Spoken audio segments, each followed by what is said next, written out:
il y a quelque chose là qui est peut-être même pas totalement rationnel.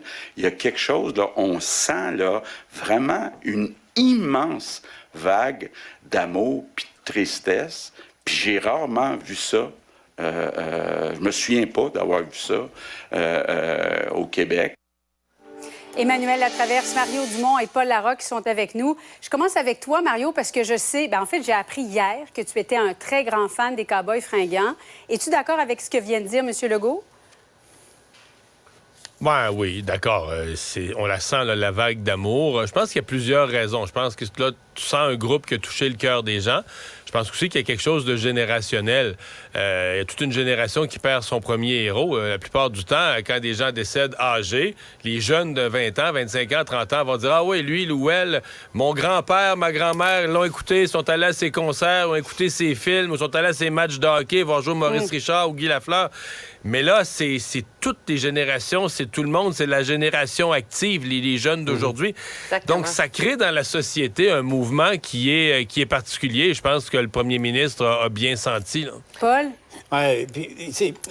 Pendant un quart de siècle, les Cowboys fringants ont connecté avec le monde. Puis donc, évidemment, Mario, tu as raison, là, ceux qui ont 30, 40 ans aujourd'hui, ça a forgé leur adolescence pour toutes sortes de raisons, de la fête jusqu'au questionnement existentiel quand tu es adolescent. Mais ça a transcendé les générations, ça a transcendé les frontières, les différences entre les gens. Et puis quand on réécoute, on a tous fait la même chose. D'abord, été choqués par la nouvelle, puis ensuite réécouter des chansons des Cowboys fringants. Puis une des magies des Cowboys et de Carl Tremblay en particulier, t'as l'impression que c'est facile, que le texte coule de source. Mais tu regardes la profondeur des propos, de la réflexion sous-jacente, et puis sur des mélodies souvent des vers d'oreille qui te rentrent dans la tête et qui n'en sortent pas.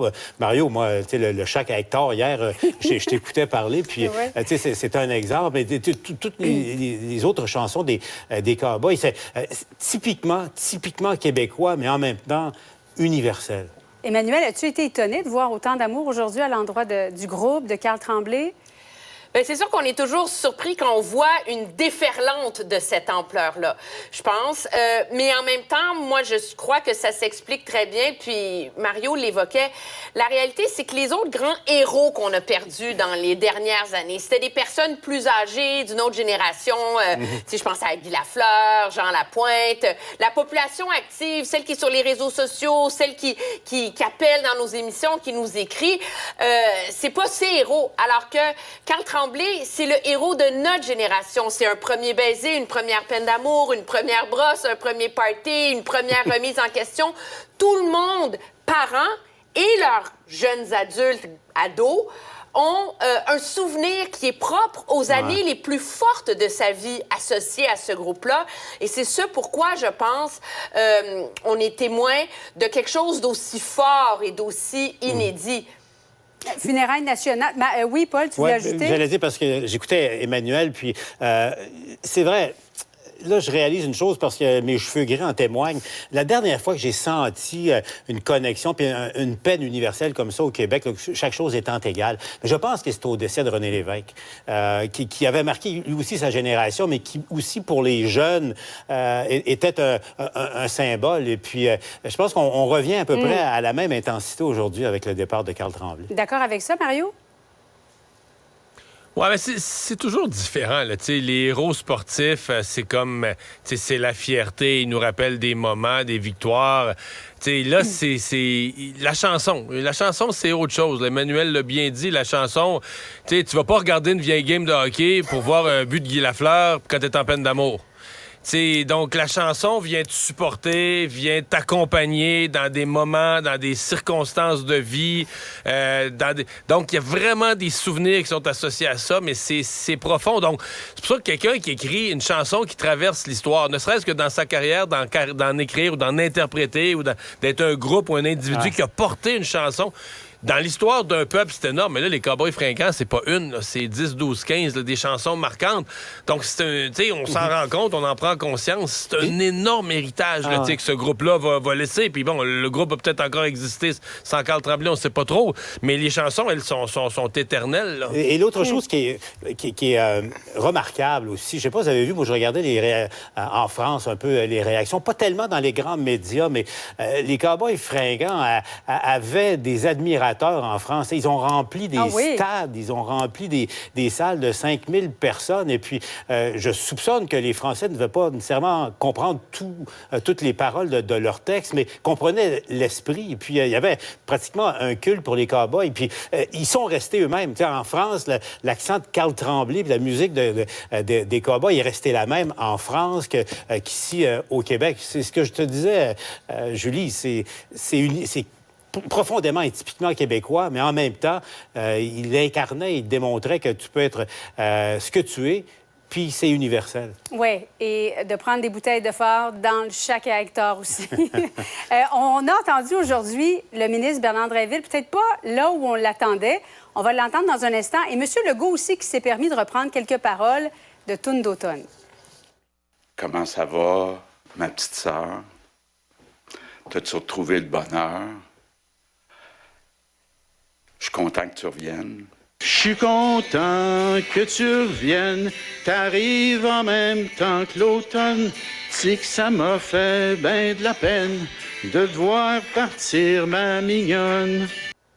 Bernard Drinville, Emmanuel, il a été courageux quand même. Oui, c'est toujours périlleux et rarement magnifique de prendre le risque quand on est un politicien ou une personnalité publique qui ne sait pas chanter, de chanter en public. Je pense que ce moment de spontanéité-là, tout le monde va le passer à Bernard Drinville. Ça illustre à quel point il y avait un besoin collectif de partager quelque chose. Puis des fois, ben ça vaut la peine de prendre des risques dans des moments comme ça. Moi, je lui lève mon chapeau parce qu'avec la voix de Christelle que j'ai, je l'aurais jamais fait. Mario? Ben, je pense qu'il y a quelque chose de vrai aussi. Tu sais, ça serait pas crédible. On sait qu'il aime les Cowboys fringants. C'est un groupe de sa région. Lui vient de Berthier, c'est à côté. Le groupe vient de l'Assomption, Repentigny, donc c'est à côté de chez lui. Ouais. Et on sait déjà de raconter que dans leur party de Noël, les Cowboys, c'est là. Donc c'était plutôt sympathique. Une dose d'humilité. Je veux dire, on sait qu'un politicien, quand il fait ça, il est conscient de se mettre à risque. Donc je trouve que c'est une dose d'humilité qui fait du bien. Ah, j'ai trouvé ça beau, là, même si M. Drinville démontre une chose, c'est qu'Emmanuel, Mario et moi, on chante pas si mal que ça, finalement. Bon, restez avec nous. Dans un instant, on va se parler de la grève dans le milieu d'éducation. Sonia Lebel a voulu peut-être rassurer un peu les parents aujourd'hui, mais attendez de voir la réponse du syndicat. À tout de suite. Autrement dit, Cube Radio. C'est l'histoire de l'année dans la NFL, Alexandre. Taylor Swift qui est tombé en amour avec un joueur des Chiefs de Kansas City. Et nouveau rebondissement. Mais il y a toujours des rebondissements. Puis ceux qui sont des Swifties, les fans inconditionnels de Taylor Swift, ont pu, dans les dernières semaines, même la voir dans un concert, remplacer des paroles de chansons par le nom de son amoureux Travis Kelce, donc des Chiefs de Kansas City. Mais là, il y a un duel revanche qui est extrêmement attendu entre les Chiefs et les Eagles de Philadelphie, une équipe que tu affectionnes particulièrement. Monday Night Football, c'est lundi soir. Le lundi soir, et c'est un duel revanche parce que la dernière fois... C'est le Super Bowl. Mais c'est ça, la dernière fois qu'ils se sont vus, ils ont croisé le fer au Super Bowl. Les Chiefs ont gagné par 3 maigres points, 38-35, un match extrêmement serré. Puis en ce moment, les Eagles ont le meilleur dossier de la NFL, sont 8 victoires, 1 défaite, puis veulent se venger, bien évidemment, de l'affront du Super Bowl. Et ça va se passer, tout ça, en Pennsylvanie, à Philadelphie. Et là, il y a des radios locales, Mario, qui... Sauf que Taylor Swift, c'est une fille de Philadelphie, non? Exactement. Elle est née là, dans les banlieues de Philadelphie. C'est une fille de Pennsylvanie. C'est pour ça que... C'est la belle-sœur d'un joueur des Eagles, parce que Travis Kelce, son frère, joue... T'as une vedette des Eagles. Exactement. Donc là, puis même, on a déjà vu Taylor Swift elle-même prendre pour les Eagles par le passé. Elle prenait pour les Eagles. Elle prenait pour les Eagles jusqu'à ce que son cette année, là, oui. Exactement. Et là, constatant tout ça, la station Q102 a décidé de bannir de suspendre temporairement toute la musique de Taylor Swift de vendredi jusqu'à lundi. Ils ont dit, on va reprendre ça mardi, le lendemain de la game. Mais d'ici là, ils veulent chasser l'énergie Taylor Swift et ne veulent pas encourager du tout les Chiefs de Kansas City qui vont être en visite dans la ville. Et donc, vont suspendre littéralement toute la musique de Taylor Swift. C'est drôle, parce que ça commence à vraiment déborder, c'est le cadre de seulement du sport, Mario. Écoute, quand tu vois, te donner une idée, quand tu vois dans les émissions de sport qui normalement vont analyser, bon, ben là, la défensive de telle équipe, ils n'ont pas fait le travail, ou l'attaque de telle équipe, et leur corps arrière ne marche plus. Et là, à plus qu'une reprise, la discussion entre ces experts, qui sont plusieurs des anciens joueurs, ben comme au hockey, là, ces experts, c'était, est-ce qu'on monte, parce qu'à chaque occasion, les caméras se tournent puis on monte Taylor Swift. Mais ça marche, là, les codes d'écoute des matchs où elle est, les codes d'écoute battent des records, là, dépassent tout ce qui serait normal un dimanche après-midi. Il y a des fans de Taylor Swift qui vont voir que ça. Ils regardent le football pour voir Taylor Swift 4-5 fois dans les estrades. Donc là, les gars débattent de est-ce que la Ligue exagère? Ah non, il en montre trop, ça n'a pas de bon sens. Ils l'ont montré 5 fois aujourd'hui. Hey, c'est un match de football, on veut avoir les caméras sur le terrain. Alors que d'autres vont dire, ben voyons, là, c'est du marketing, la Ligue, ça marche, ça. Mais le débat porte sur, non pas la présence de Taylor Swift, mais le nombre de fois où les caméras vont la montrer dans les estrades. Merci, Alexandre. Cube Radio. Une autre vision. Cube Radio. Une autre vision de l'actualité.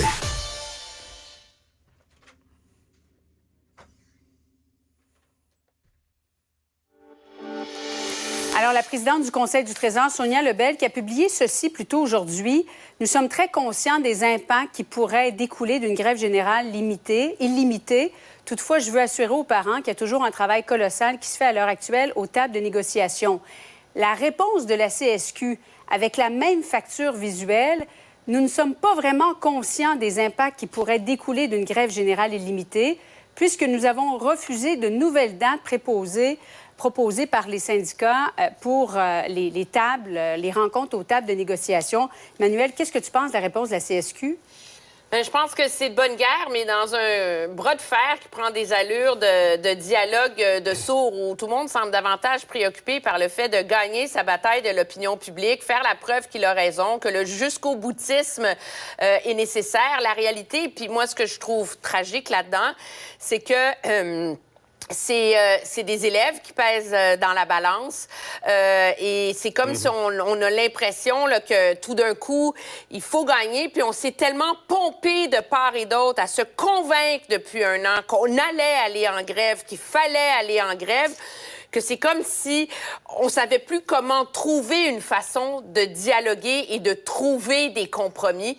Puis tout le monde s'entend, là, ça va en prendre des compromis, ça va falloir des compromis. Alors pourquoi est-ce qu'on n'est pas à la recherche de ces compromis-là maintenant plutôt que de s'invectiver? Julie, Paul? moi, je pense que à quelques jours d'une échéance qui va compliquer la vie de centaines de milliers de familles au Québec, c'est pas le temps de faire des jokes. C'est pas le temps de faire des blagues, même si c'est de l'humour caustique. Toute l'énergie devrait être concentrée à la négociation comme telle. Comment ça se fait qu'il n'y a pas de négociation directe? Là, ils se renvoient la balle, tout ça, mais il est temps que des adultes se lèvent de part et d'autre et puis qu'on réalise une chose, c'est que le Québec, après la pandémie, après toutes les difficultés sociales à l'heure actuelle, dans l'éducation notamment, les élèves, à compter de mardi, vont être privés de leurs cours. Les élèves du primaire et du secondaire, est-ce qu'on peut se payer ça au Québec? Un conflit qui va durer de manière indéterminée. Moi, je commence à entendre du côté de Québec que la patience du gouvernement ne sera pas illimitée. Je ne sais pas ce que ça signifie, ce que ça veut dire, mais les choses sérieuses commencent ce mardi, et puis il est peut-être temps d'essayer de désamorcer la situation plutôt que de l'envenimer. Curieuse de t'entendre là-dessus, Mario. Qu'est-ce que ça signifie selon toi? Ben, moi, hier soir, j'étais dans un événement, il y avait 2 enseignants là, qui sont venus me voir, qui étaient de la FAE, puis qui ont dit, regarde, nous autres, puis ils se disent représentatifs, là, nous autres, il n'y a pas de compromis, il n'y a rien, c'est la bataille de notre vie, et puis on part en grève sans fond de grève, ce qui veut dire qu'ils n'ont pas de compensation. Là, pour les journées où la FAE va être en grève à partir de jeudi, ils n'ont pas de compensation financière parce qu'il n'y a pas de fond de grève, et ils disent, ben on part en grève aussi longtemps qu'il le faudra. Paul dit, la patience du gouvernement pour avoir des limites. Je suis retourné voir aujourd'hui, là, en 1983, la dernière fois qu'on a eu ce genre de grève, c'était le Parti québécois qui était au pouvoir. On avait laissé aller 3 semaines. Et après 3 semaines, le Parti québécois était arrivé avec une loi matraque, là, la loi 111 qui est passée à l'histoire dans le monde syndical, qui avait vraiment forcé le retour au travail. Quiconque voulait y contrevenir était frappé de pénalités énormes. Perte d'ancienneté. Et donc, on avait forcé les... Oui, exactement. Perte d'ancienneté, amende. Donc, on avait ramené de cette façon-là les enseignants au travail. Est-ce que le gouvernement de la CAQ, dans l'état actuel des choses, pourrait vouloir poser un geste semblable? Ou est-ce qu'il va dire, regarde, on épuise la grève? Ou est-ce qu'on pourra arriver à une entente? Sincèrement, à cette étape-ci, difficile de le dire. Emmanuel, la demande de M. Drainville aujourd'hui aux enseignants de donner du matériel scolaire aux élèves pour qu'ils puissent continuer d'apprendre pendant ces jours de grève, bon, ça a été refusé par les syndicats. Est-ce que c'était réaliste de faire une demande comme celle-là de la part de M. Drainville? Ben non, parce que tu la fais pas, la grève, dans ce temps-là. Là. Je veux dire, pour on mettre du s'entend sable dans l'engrenage, oui. Ça s'équivaut au discours des syndicats qui disent qu'il faut réduire le nombre d'élèves par classe quand il n'y a pas de prof. Je veux dire, à un moment donné, c'est ça qu'il y a de surréel là-dedans. C'est que de part et d'autre, on est dans un discours qui semble parfois vouloir plaire, vouloir engager le public, mais qui est déconnecté de la réalité. Puis la réalité, c'est que ce sont des élèves, les élèves les plus talentueux, avec des parents super engagés. Ils vont passer au travers, ils vont trouver des devoirs à faire. Mais pensez, 30% des élèves dans les écoles, Julie, sont des élèves en difficulté. Chaque jour de grève est une journée perdue, une journée plus difficile à rattraper, et ce sont 30% des élèves dans les classes qui pèsent dans la balance et pour qui l'année pourrait être mise carrément en péril, je pense. Et Mario, le calendrier pourrait être prolongé là, si ça dure plusieurs journées. Ça fait quelques jours, moi, que je suis sur cet enjeu-là. Je m'étonnais que personne n'en parle. Aujourd'hui, du bout des lèvres, Bernard Drainville l'a évoqué. Si on rate une journée ou deux, là, on reprend ça sur une journée de tempête de neige. Mais si on rate des semaines, là, tu as une semaine de la semaine de relâche. Tu peux annuler la semaine de relâche, tu en gagnes une. Quelques journées ici et là, étirées au mois de juin.